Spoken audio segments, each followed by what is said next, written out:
conquerors. Our very special guest today is Dr. Constance Craig Mason. We're going to talk about entrepreneurship. We're going to talk about some things concerning finance. We're going to talk about some things concerning moving forward. You know, what does it look like to be a man or a woman of God and be great in your entrepreneurial space at the same time? You don't want to miss this one. TBR Live. Interesting conversation with interesting people.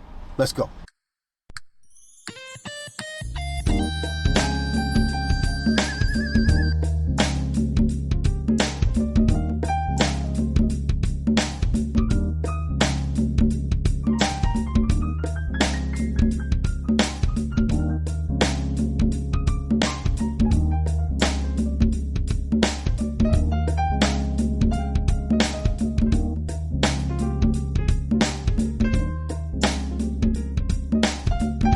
Ladies and gentlemen, welcome to the show. Our very, very special guest today is Dr. Constance Craig Mason. Thank you for being a part of our show today. My pleasure. We're going to talk about life and career and some other stuff, and we might finally get around to telling some jokes. We'll see. We'll see what happens. First standard question: who is Dr. Constance Craig Mason? Great question to start with. So I am firstly a woman of God. I am a wife, a mom, a grandma of 4 awesome little babies. I am a financial consultant, insurance broker, an author, a speaker, a lot of great things. But what I really am is a champion for people who want to be resilient in life and leave a significant legacy for their families. Okay. Very good. So let's get right into this. So I've been wanting to discuss a lot of things with you. So let's start with family. Okay. So the concept of family has kind of taken a beating over the last several years because there's a lot going on. You know, more people starting businesses, people starting churches. People are just not really attracted to the concept of family structure and all of that. So, so how do you maintain? How do you maintain the unit while you're doing everything else that you're doing?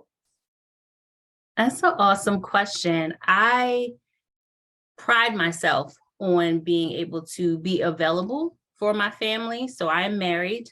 We've been together for over 20 years, my husband and I. We have young adult children, so they range from the ages of 21 to 31. And so, you know, we have a different mindset around parenting now. So it's not the parenting in the way where we're having to teach them and look out for their well-being and all of those kind of things, but we're really taking a guidance perspective. So I try to make myself available for the questions that my kids have, because they're very different than what they used to be. They are adulting. So they're doing a lot of things that I had to do. And I want to say it's different than the way I grew up. But I feel like they have a lot of resources available to them nowadays, and they just need to know how to prioritize and use those resources. Again, I have small grandchildren now, and I try to make myself available for them. Typically, you know, we have 2 grandkids who live here, and we have 2 that live outside of our home. And it's very important to me to see them, FaceTime them, you know, try to get excited about the things that they get excited about, because it allows us to keep that fresh, you know, perspective about life and not just take everything so seriously. And I know in my profession of financial services, it can get really heavy, you know, as it relates to talking with different families about the challenges and their goals. But I get to come home to babies and have fun and sing songs. So it is very important for me to have that balance as I'm out serving the world, but I can also come home and just be grandma. Okay. Very good. So if you hear the term healthy support system, what comes to mind? For me, it's my husband and the females in my village. I say that because it was my elder females that I had encountered at church when I was in my late teens those women really, really help to shape who I have become and keep me in line with who I say I want to be. And so I try to then be that for the younger females that are coming up in my daughter's age group in their late 20s. And so I have a village that is primarily women in business, and Christian women who kind of keep me on par with not getting so super involved in the day-to-day frustrating elements, but giving those things over to my higher power, who wants it all anyway. He wants it all. And I'm a very critical thinker. I'm an analytical thinker. So I find that my spirituality and my analytical mind fight a lot. And so when I have those people in my village who can kind of say, are you acting out of faith or emotion? What's going on? And they kind of keep me grounded in that way. Okay. All right. So, woman of God, what now, I believe I know, having some experience in that world, what that means. But to you, woman of God, what is that? What exactly does that mean for you? It means a lot of things. Primarily, I'm grounded in the fact that I know that I have a role to play as a wife. I have a role to play as a mom, as a grandmom now, and I take it very seriously. And it's a lot bigger than just money, right? It's a lot bigger than that. I consider being a woman of God somebody who is not going to judge other people, but am going to take the time to see the challenges that they are facing and see how it is that I could help. If it's me, great. Love to help. If it's something that's way outside of my scope and I feel like I can go to the Father on their behalf, I definitely do that. I find that when I am engaging with people, I'm often able to sense in a way what they're not saying verbally. And I do believe that comes from me being centered in God, and I can have that empathy, for people in business and family, wives, mother, I feel like I'm led by that. And so being in the financial services industry, a lot of times is black and white numbers. It is what it is. It's how they say the math isn't mathing. It's either mathing or it's not. But there is a family component to what we're talking about. There is legacy involved with what we're talking about. And that tugs at the heartstrings, that tugs at the spirituality and what you believe you were purposed for. And so I like to dig into that a lot of times when I get with my clients. Okay, very good. Very good. So let me ask you this. This is a bit of a complicated, it may be a bit of a complicated question. Have you discovered your purpose in the body of Christ? And if so, what is that? Woohoo! You're digging deep today. Listen. It was a long time coming for me to have figured out my passion and purpose in life. Like I said, I feel like my passion is that I'm always going to be someone who uplifts another person. I don't care whatever products or services, that's secondary to the fact that I'm going to always uplift someone. Then comes the purpose. So I believe that because I grew up in poverty and I struggled and I watched my family members struggle in the inner city of Baltimore, it was an intention for me to have to figure out how money works. And once I started figuring out how money works, I definitely couldn't keep it to myself, wanted to tell everybody around me because, again, I want to uplift my people and I wanted to be the example of that. So rags to riches story, whatever you want to call it. But I believe that I was my own guinea pig for what it was that I was learning. And so when I put my passion for uplifting people along with the knowledge, the experience, the licenses, and all that I have in the financial services field, they work one and the same. To me, when I'm sitting there with a family, a business owner, whomever, I'm looking to uplift in whatever way I can. But I do know that if there are financial challenges, it's hard for you to feel like you're on top of the world. It's hard for you to feel like you're ahead and not the tail, above and not beneath. And so it's up to me to give you the tools and the skill sets and the know-how and the systems. But we can have conversations all day about what I believe you are entitled to, what I believe that he put you here to serve and do, what you already shared with me. So I believe that in my, I want to say age 30, around then, I figured out that this is you. This is, no doubt about it. This is you. And oftentimes I would be like, why am I so empathic? Like, why am I like, I get emotional at times, and it's like, I want to beat myself up about it. But my husband was like, no, that's what he gifted you with, right? It's a purpose for you to be the type of person that you are. And I find that it is missing in financial services. So in a lot of ways, I feel unique in that I can combine the two and not have to separate them. Okay, very good.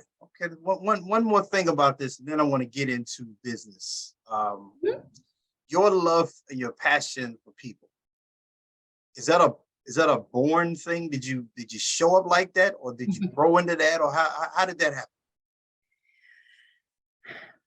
I'm still figuring that part out, to be honest, because I was very introverted when I was a kid.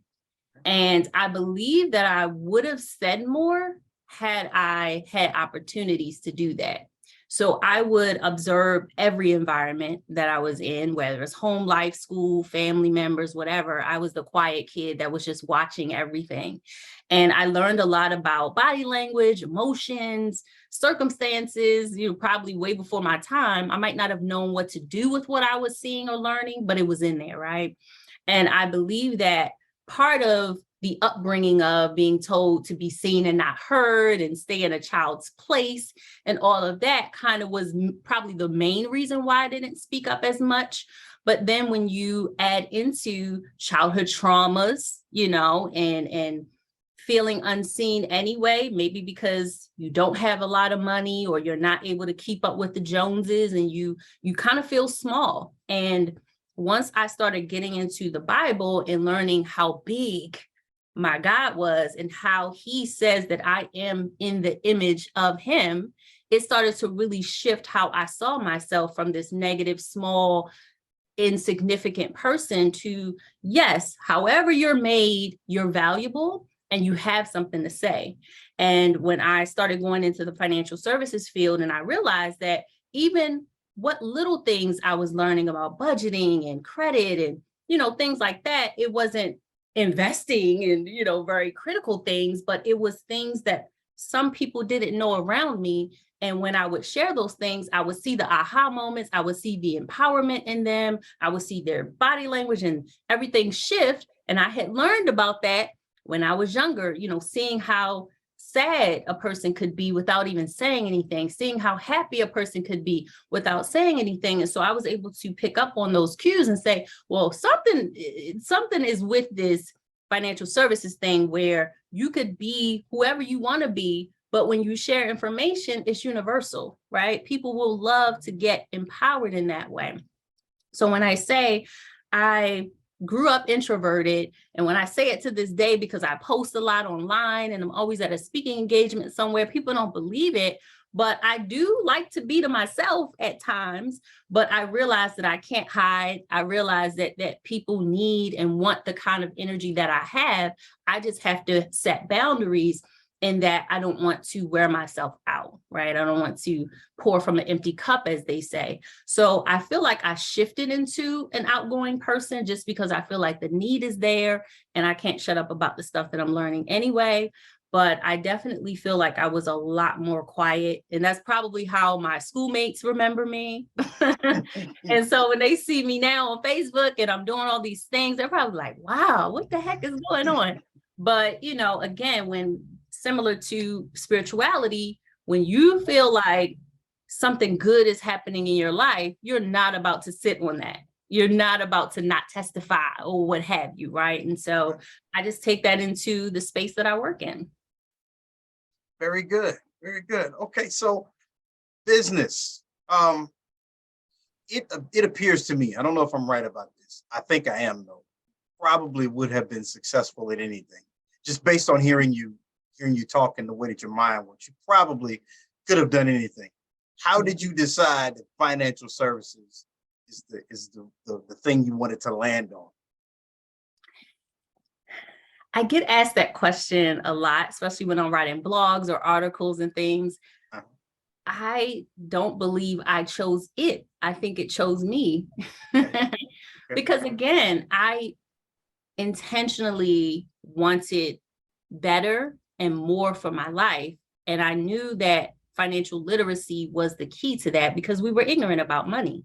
And so once I started reading things and applying it, I'm like, this stuff actually works. Like it actually works. You don't have to have a college degree to do some of this stuff. And I always say that progress is everything. And so even if you went from a low credit score to a high credit score, or you went from no savings to a little savings, or you went from, hey, I just have an associate's and now I have a bachelor, whatever the progress is, you could be proud of it. And so I find that when I am championing people to progress in life, I find that it relates to money, but it just comes back to, well, who did he say you were? Right. And if you're going to believe that, then you got to know that there's some good and bad inside of us. And so if you're not liking what you're experiencing, shift it. Not that it's easy, but do the work, right? And when you do the work, you see the results. And so I feel like when I was improving my own credit, because I messed it up at a young age, I Googled to figure out how to fix it. And when I fixed it, I started telling everybody about it. So I find that organically, I moved in this space. I wasn't thinking about it as a profession, like, oh, you can make money from this. I was just thinking I could help people. One of my good girlfriends actually talked to me about it being a profession that I could enter into. But even then, I didn't jump right in. It took almost 7 years for me to get into this full out as an entrepreneur in finance. Okay, very good. I asked that question because it's one thing to have learned something and you're doing it. Mm-hmm. It's a completely different animal altogether to want to teach it and help other people with their stuff. Yeah. It's always fascinating to me. People say I'm going to use what I've learned and help somebody else. That's not always an easy proposition for some folks. Right. That's very fascinating to me. So, okay, so the instigator in me can't resist. How is the church doing? Here's my question. In terms of education and finance and education and all that stuff, in terms of the church's involvement, how are we doing? Are we helping? Are we hurting? Are we on the sidelines? How are we doing in your view?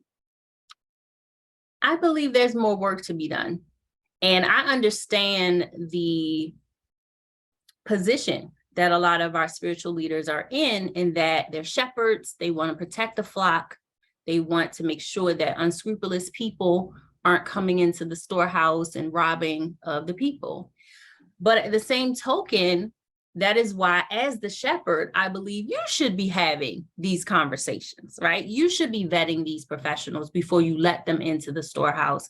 I believe that once that door is open, people can take that knowledge just like they would take the word, and they could choose to run with it, implement it, or they could just sit on it, and just sit on it. It would be their choice.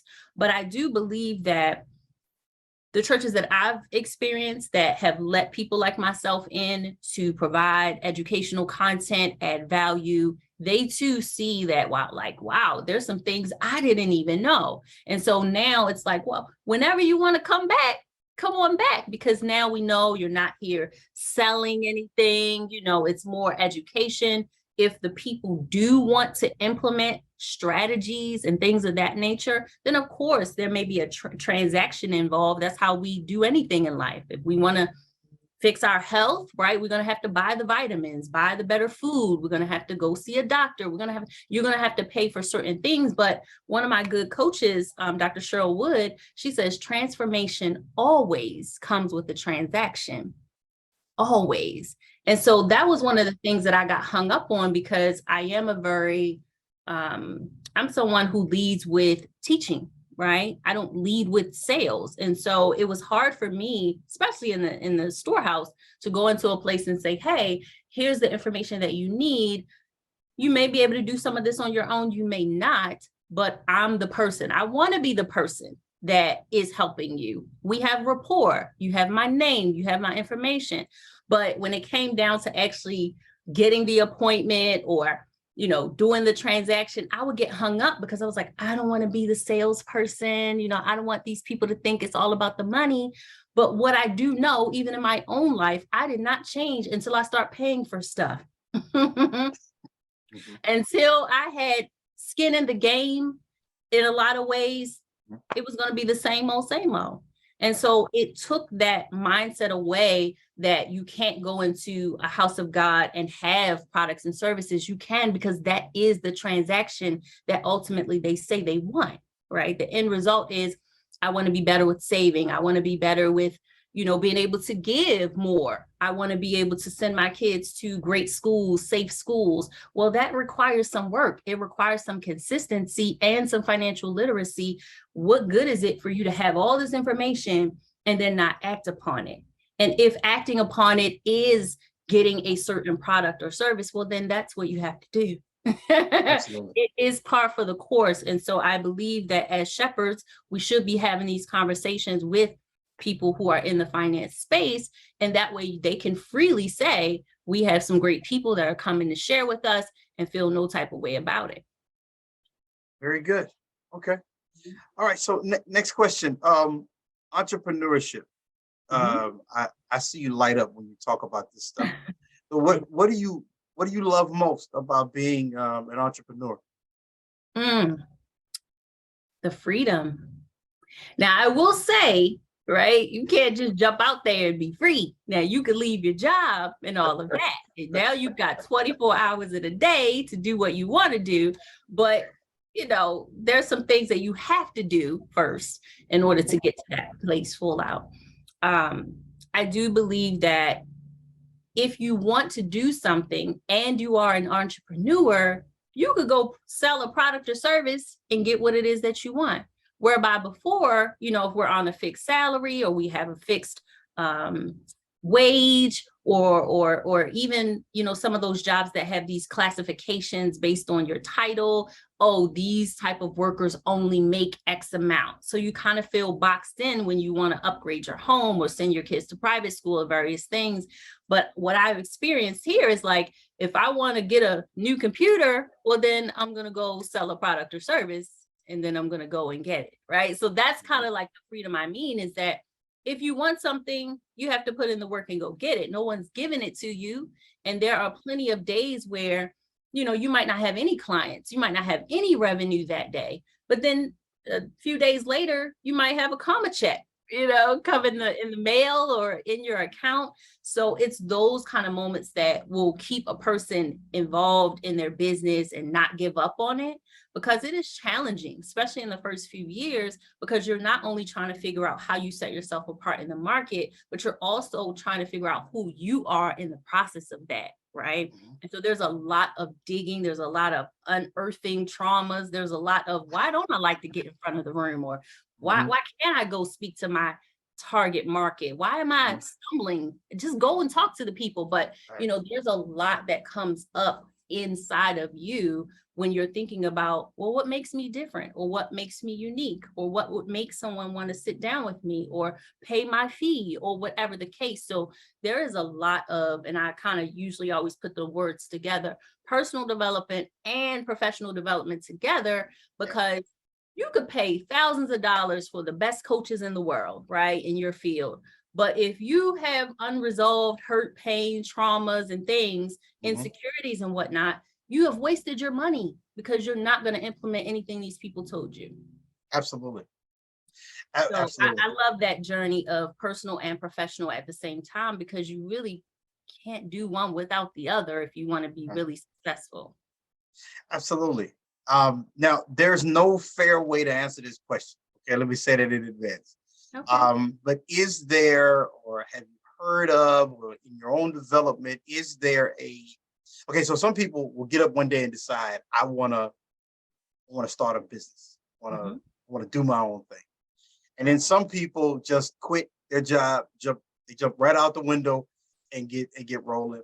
Some people put together an exit plan from where they were, so they can transition into it. Is one way better than the other? And I said there's no fair way to answer that question, because everybody's situation is different. But is there a way? Because whenever I meet people what I want them to be is successful. Mm-hmm. And generally, the way that you start has a bearing on how this thing will go moving forward. So what do you think? How should we handle this? If I say I want to quit everything, or if I want to start my own company, what should we do? Well, like you said, it really depends on the person and the situation too, because I know that when I left my full-time employment, which was in the healthcare field, and I decided to do financial services, I was doing financial services in the evenings and the weekends, but I was working my 8 to 5 all day, get home, get the kids situated, and then I would go out and run appointments 6 to 9. So I was having a long day, right? But I had 2 incomes, right? I had my full-time job and I had the part-time financial services business.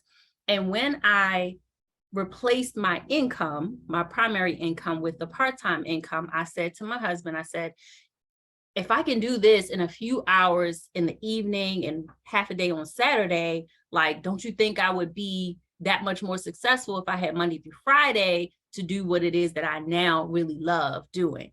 And his whole thing was, because he's a little older than I am, and he was just like, stability, make sure that the checks is right, make sure you don't just jump out there, you don't have nothing to fall back on.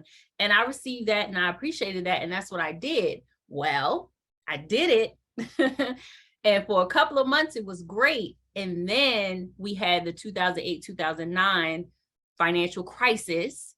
And here I am full out working in the financial services field, and my appointments were drying up because people didn't have that excess cash like they used to, because the market has shifted a lot for people.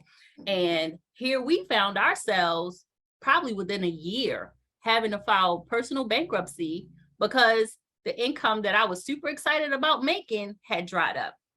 And so I do these talks around 7 streams of income to build wealth. Now, of course, you don't have to have all 7, but it would have surely benefited me to have more than one at that time, because these third-party things like the market crash, like the pandemic, these are things that we don't foresee and we don't anticipate, right? And sometimes it supersedes your 3 to 6 months emergency money. You could run through that, especially with an extended situation like we just experienced. Well, we're 2.5 years into the pandemic and we still have residual fallout from that, businesses, families. And so one of the hard lessons I had learned about going full entrepreneurship and just thinking that I only needed to replace the income and I only really needed the one, that was a big, big lesson, right? We talk about taking L's. That was a lesson, a loss, all kind of L's. But I use that to talk with my clients, because when they are looking to do these things, they're looking to make that transition, they're feeling stressed out because they're pulled in a bunch of directions and they really believe that they'd be successful in business. One of my advice is make sure you get more than one stream, so that when and if something happens, you have something to fall back on. It doesn't knock the wind out of you. You can be resilient. And then the other thing is make sure you have good support, good support systems, if you can set this stuff up before you just take the leap. Now, like the pandemic and the great resignation that we just experienced, some people were sitting at home due to the pandemic and they had a decision to make, am I going to keep getting this unemployment? Am I going to go and look for work? Am I going to be able to find something in what it is that I do? Or do I have to just take any old thing because we need income? Or is this the time, is God speaking to me and telling me that this is the time for me to launch that thing that I've been putting off? And so each person's situation is different, but not a lot of us like to be uncomfortable.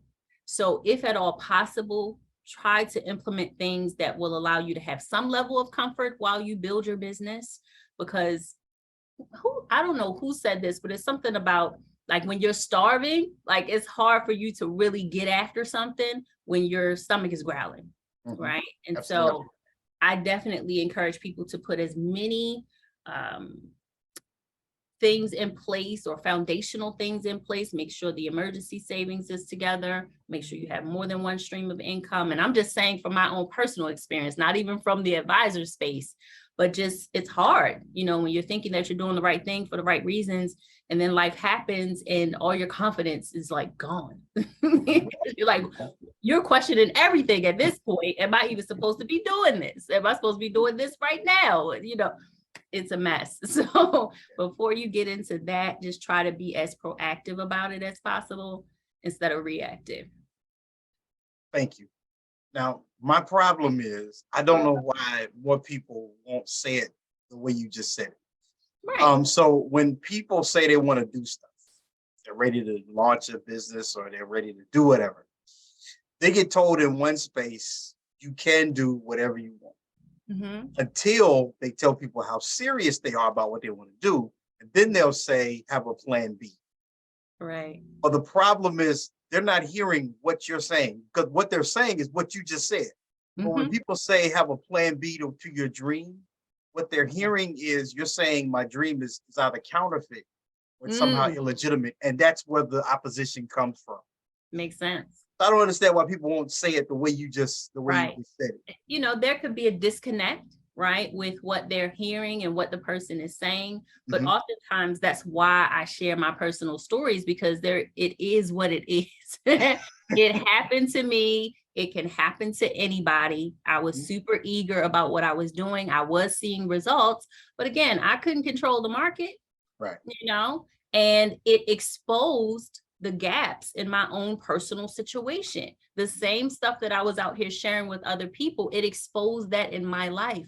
So if I never wanted to feel like that again, I had to do the things that I was telling the people to do, and expeditiously, you know, and bounce back. So, you know, entrepreneurs always like to talk about the glamorous side and how they're scaling and all of that. But there are some really dark times that can come upon you. And that is the real deal. And it's not that, you know, you're not smart enough or you didn't necessarily think it all the way through. Nobody anticipated a pandemic. Right. So even if it's something like that, we need to be able to say, can I sustain my family, my lifestyle, what have you, my business, if some third party situation happens? And I know we're in a digital age now. So a lot of, even myself, a lot of my functions are digital. My calendar, my bank accounts, my the things that I need for my kids, a lot of it is right on my phone. But God forbid there be some digital issue and now you can't get access to anything, right? I don't have cash laying around. I don't have cash at my house. So it's like, what happens if you can't swipe a card? Right. Even things like that, right? Convenience, and it works. When it works, it's amazing, right? Your whole life is set up, your social media, your calendar, your bank accounts, everything is working. But what if, you know, what if there's a major thing that happens electronically and now you can't get food or you can't get to your children or anything weird? So these are the kind of things that we don't often think about, but, you know, try to be as proactive as possible. Absolutely. Okay, let's shift a little bit. The speaker. Yes. Now, how do you decide that you want to get up in front of a bunch of people and talk? How do you decide? How do you decide that you want to do that? That's a very traumatizing, scary thing for a lot of people. How did you decide you want to do that? You know, it's funny. That same financial, I was a 1099, business owner in the financial services space when I first got started. And it was in network marketing. And so a lot of people shy away from network marketing because they're like, I'm not outgoing and I don't want to sell stuff to my family and friends and all of that. But once I started excelling, and that was within the first few weeks, they put you in the front of the room. They say, listen, tell the people how you did what you did, you know, because again, if you're going to uplift people, if you're going to keep people in the business of doing what it is that they say they want to do for others, they have to see some success stories. And even if the success story was, hey, it was difficult for me to get some appointments last week, but this week I have 5 appointments. Of course, people clapping it up. All right, you know, good job, because they don't know how many calls you had to make to get those 5 appointments. So they don't know, you know, how many appointments you actually had, and then it narrowed down to the 5 that you kept or whatever the situation. And so they would always be like asking us how our week was. And when we would say how it went, they would pick the person that did the most or had the most, whatever happened, and put you in the front of the room. And it was so funny because it was like, I don't want to be up here. Like, I just wanted to hold my little finger up and say, yeah, I had some appointments and sit on down. But no, they asked you to come up and just share, you know, how you were doing it. And it just evolved from there. And I didn't consider myself a speaker then. I just thought that I was sharing how I did something, but isn't that what I'm doing anyway? Like, I'm really just getting in front of the room and sharing how I'm doing things. I didn't take myself seriously as a speaker and really start trying to develop it until like 2018, 2019. And then I started investing in myself, going to other speaker conferences and making sure that I got around people that knew way more than me about how to get my story out, how to have a call to action, how to make sure that the people got what they came for. And so that was very intentional, but that's only been the last 4 years in terms of taking the speaker business serious. Okay. I asked that question because a lot of people I know that are now into that. They've all said the same thing. Up until a certain point, they just refuse to do Right. it. Yeah. I didn't even consider myself a leader until maybe 2 years ago. Because again, I'm just like, wouldn't you share some good information with somebody? Like, what's so great about that? But it's like you said, it is the personal development that allows you to get in front of a room, even with your insecurities, and still share that information for the person that's listening. And, you know, the sacrifice that comes along with it. You know what I mean? You've got to study. You've got to make sure that you believe what you're saying is adding value to a person. You have to, you know, go to conferences. You have to really dig in, because if I get 15 minutes, if I get half hour, if I get an hour, it doesn't matter. I want that time to mean something, not just to me, but to the people that I'm in front of. And so the only way to get better is to invest in yourself. And so I would find the money to go to these places and these conferences and get poured into, so then I could have the confidence to go out and do it that much more or better. Gotcha. Okay, so this is not a great question, but I'm gonna ask it anyway. It's a terrible question. So in terms of what we do, speaking, business, whatever we're doing, what should be our driving force? The mission or the paycheck? I know that's a bad question, but I can't help myself because I know people on both sides of this. It depends. It really depends, because sometimes a person could be in a rough spot, right? Financially, and they have to do something. So maybe you have this product or service that you haven't really taken that seriously, but you know, if you're in between jobs, you got to make something shake until you can get the next job. And so sometimes the money is the motivator. Like, well, babe, I guess I'm going to put out this program that I've been talking about and see how it works. And if it does work, now that's income, right? And so sometimes it is that I need the money. I have to do it, right? And then there are people who are like, I would do this all day, every day if I didn't even get a coin. Like, I love this so much. And that was me, right? I wanted to educate the whole world. It was like, you can make money from this. You know, you can have a whole, you know, business. And I was like, for real? I didn't know what the thing, you know? So I don't feel like there's a right or wrong way. I just know from an ethics perspective that, and even from a biblical perspective, you know, they say the love of money is the root of all evil, because unscrupulous people, unethical people would do some terrible things to get their hands on. And it don't even have to be a large amount of money. Sometimes people do stupid things, criminal things for a few dollars. So, but it is the intention behind why they're going after this thing in this way.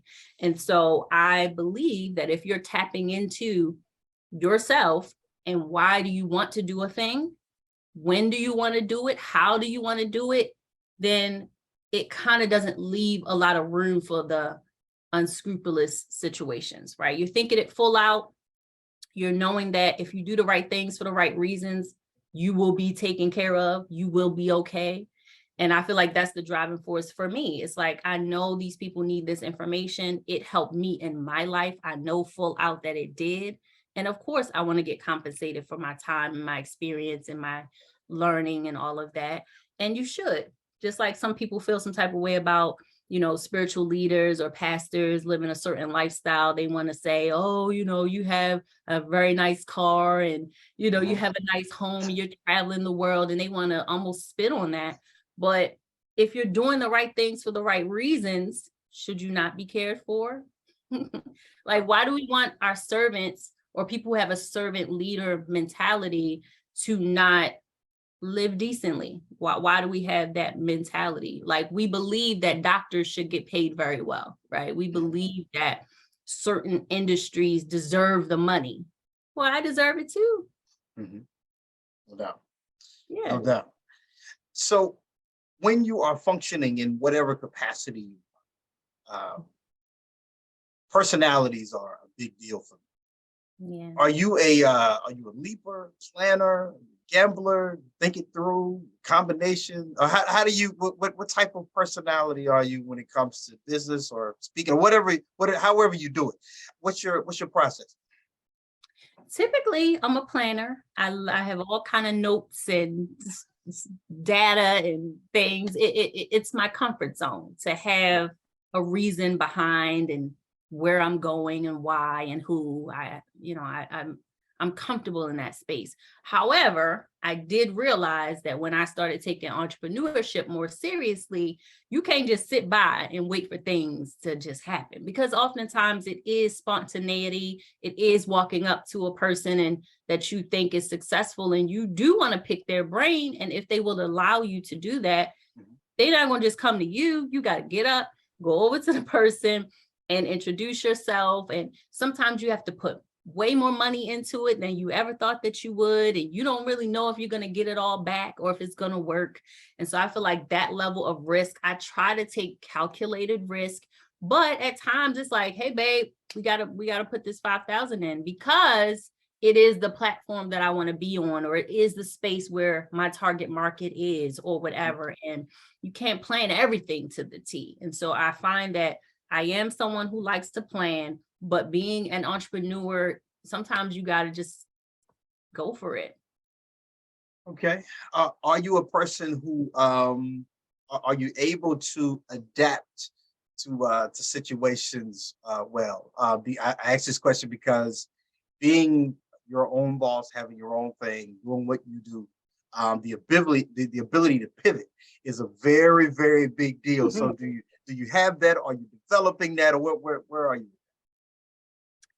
I would say I'm developing it, okay. Right? Because again, I'm like, plan and it's supposed to work. And if it don't, my husband be like, calm down. And I'm like, I am calm, but again, going back to the pandemic, this was one of those times where we all had to pivot in some way, whether it was how we went to the doctor, whether it was how we ran our business, how we saw our loved ones, how we networked. We had to think about it a lot more than we would normally. How can I do my regular everyday things in this space where I could become sick or I could pass away if this thing doesn't, suit my body the right way. And I found that when I was able to pivot to almost 100% virtual for my practice, it really transcended what I was previously doing, because I was running myself in the ground. Like, I live in York, Pennsylvania, and most of my family and clients and everything live in Maryland. And so I was getting on the road, driving an hour to all these networking events every week, speaking engagements every week. And I was putting so much mileage on my car.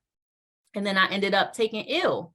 So it was like, wow, like, there's got to be a better way. Now, we didn't think it was going to be a pandemic that made us all sit down, but it allowed us to see, how could I still get my message out? How could I still reach people? How could I still be authentic? How could I still connect?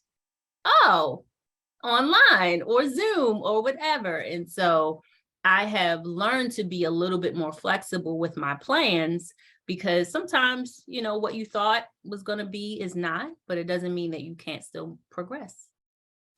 Very good. Okay, a couple more things, and then I'll let you go. This is really good stuff. First thing, this is a broad question, I know, and it's unfair, but okay. I can't help myself. Let's say you get the call tomorrow, and for whatever reason, you are now the president of the United States. What's the first three things you would change? What's the first three things you would get done? Well, the things that matter most to me are fighting for the underdog. So Okay. whatever underdog situation, whether it's racial, sexist, police brutality, whatever, right? I would look for ways to empower my leaders, because I can't do everything, but empower my leaders to start listening more to the underdog. What are the challenges and what can we actually do to fix those things? And of course, they won't be fixed overnight, but I find that when we go directly to the source, we get what it is that we need, at least the information that we need. Doing the programs and all comes later, but having trying to have an unbiased ear, I believe is helpful, right? So not just sitting on my platform and thinking that everything is fine when it's clearly not for a lot of people. So underdog would be one. The other thing would be allowing more, if possible, parents to be involved in their children's decisions for school. So if they want to homeschool, because some families, they feel like because they live in a certain zone, they have to send their kids to a certain zone school, or maybe because it might be a little bit more expensive to do homeschooling or private schooling or whatever. Just make options for education more readily available for anyone who wants it. And then also, whether it's some kind of spirituality, some kind of meditation, some kind of access to mental health, more greater than what we are seeing it in schools. I would love to see children have a place where if they feel like they're melting down, there is a space for that, not just punish them because they acting up or suspend them because you don't understand what they're dealing with, but maybe there could be more access for in the school where there is a safe space, a quiet space, or something where it's the norm that we just have these spaces available for kids to just de-escalate. Okay, very good.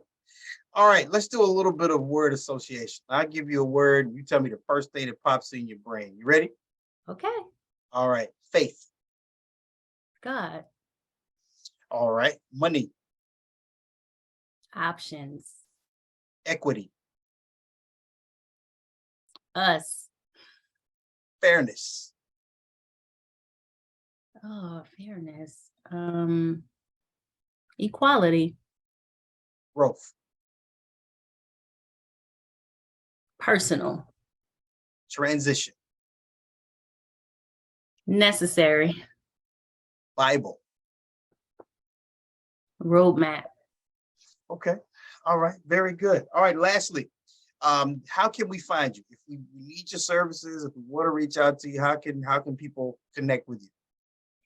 Yeah, the best way is social media. Okay. I'm on all the major platforms at C. Craig Mason, which is my name, C. Craig Mason. You can find me LinkedIn, Facebook, Instagram. I'm on some of the other platforms, but not as often. Okay. Send me a message. I try to respond really quickly. I'm revamping my website, so it'll probably be a redirect, but right now is conciergefg.com, conciergefg.com.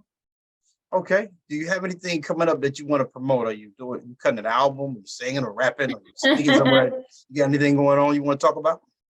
That's funny. I sing and dance in my performances. No, I'm just joking. I do a little jig on the stage, dating myself. But I am I'm in pre-launch of my financial planning and investment management firm. So be looking for that information in the next coming weeks. Right now, I am still financial consulting and insurance. And this is Life Insurance Awareness Month. So you'll see a lot of financial content creators putting out information about, asking questions about insurance, reviewing policies, making sure that nothing has changed in your life that would require you to change your insurance. And so this is the time to ask those great questions because, people are readily available to take on those kind of questions. Fantastic. All right, that's all that we have for today. Thank you so much for being a part of the show. I have had a blast. Thank you. Thank you so much for allowing me to learn some stuff from you. Thank you so Absolutely. much for having me. Absolutely. We'll look forward to doing this again. Hopefully we can make this happen again if that's all right. Absolutely. Fantastic. All right. You enjoy your day. Thank you. Bye.